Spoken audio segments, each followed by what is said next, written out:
আমরা রুটিন আমাদের যেই অভিযান সেইটা তারই ধারাবাহিকতায় আজকে আমরা সিংগাইর উপজেলায় আসছি এবং আমার সরকারি হসপিটালের পাশাপাশি আমরা আমাদের বেসরকারি যেই ক্লিনিক বা এবং ডায়াগনস্টিক সেন্টার আছে সেখানে আমরা অভিযান পরিচালনা করছি এবং আজকে আমি 7টা ক্লিনিক অলরেডি আমি অভিযান চালিয়েছি।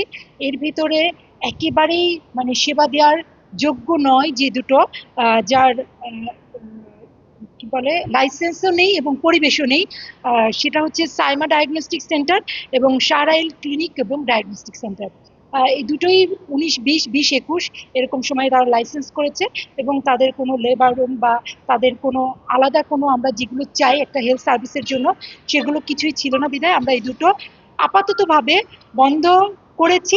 পরবর্তীতে তারা তাদের এই ভুলগুলো কারেকশন করলে আমরা এই দুটোকে আবার তাদের কার্যক্রম চালানোর অনুমতি দিব।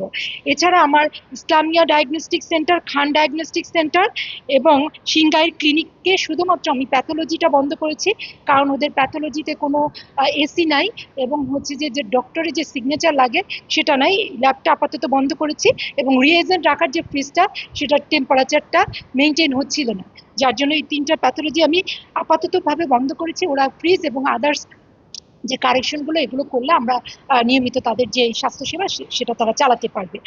আর আমার যেটা নিউ পপুলার, ওদের শুধুমাত্র ওদের মোটামুটি সবই ঠিক ছিল কিন্তু ওদের লাইসেন্স রিনিউ করার নাই। ওদেরকে আমরা 3 উইকস টাইম দিয়েছি, এটার ভিতরে ওরা লাইসেন্স রিনিউ করবে। এবং আমি এখন আছি ইব্রাহিম মেমোরিয়াল মেডিকেল সার্ভিসে, ওদের লাইসেন্সটা 24 পর্যন্ত আছে।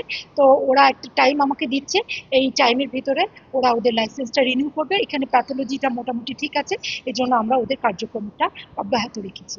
আমরা নিয়মিত এই অভিযান পরিচালনা করবো এবং মানিকগঞ্জে মানুষ যাতে তাদের স্বাস্থ্যসেবাটা সঠিক উপায়ে পায়, সঠিকভাবে পায়, সেটাই আমরা দেখাশোনা করবো। ধন্যবাদ।